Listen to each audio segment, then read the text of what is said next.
বজাৰখন কৰি সঁচাকে বহুত বেছি ভাল লাগিলে মনটো ৰাতিপুৱাই যে কাপোৰ দুযোৰ লৈ গৈছিলো সেই দুযোৰৰ নিজৰ পইচাই বজাৰখন কৰি আনিছো আৰু থেংক ইউ এখন দে বজাৰখন সঁচাকে নিজৰ পইচাই যদি কৰিব পাৰো নহয় ইমান মনটো বেছি ভাল লাগে কাপোৰ দুযোৰ দিও থৈ আহিলো আহোঁতে বোলো বজাৰখনো কৰি যাওঁ আৰু আজি ফুলৰ কথা কি ক'ম দেই আজি মোক গীতাঞ্জলীয়ে ফুল কিনি আনিছিলো আৰু উপহাৰ হিচাপে এইটো দিছে তাৰপিছত ভিডিঅ' এটা বনাম বুলি ভাবিও মানে বনাব নোৱাৰিলো ইমান মানুহৰ ভিৰ লাগি আছে থেংক ইউ তোমাক ভিডিঅ'টো যোগেদিয়ে কৈ দিছো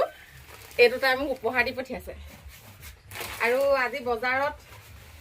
বিৰাট ভিৰ মোৰ অকণমান দেৰি হ'ল আজি যোৱা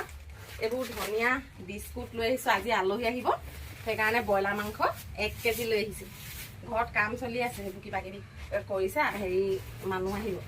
সেইকাৰণে মাংস লৈ আহিছো তাৰপিছত এইবোৰ আলু আৰু এইবোৰ কিবা কিবি পাচলি এনেকৈ কৰি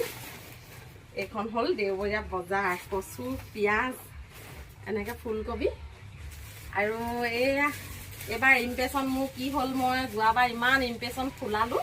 একদম ভৰি ভৰি এইবাৰ ইমপ্ৰেশ্যন কিনি আনিবলগীয়া হৈছে ইমপ্ৰেশ্যন এজোপা নাই সেইটো কাৰণে আনিলোঁ আৰু এইজোপা অকণমান সৰহকৈ ফুলা এয়া ইন্দ্ৰ মাজতেই হয় আৰু এজোপা আনিছোঁ এইকেইজোপা আনোতে তাই এই 3জোপাৰ লগত এজোপা তাই মৰমতে মোক উপহাৰ দিছে ইমান ধুনীয়া ফুল পাহি দিছে থেংক ইউ ছ' মাছ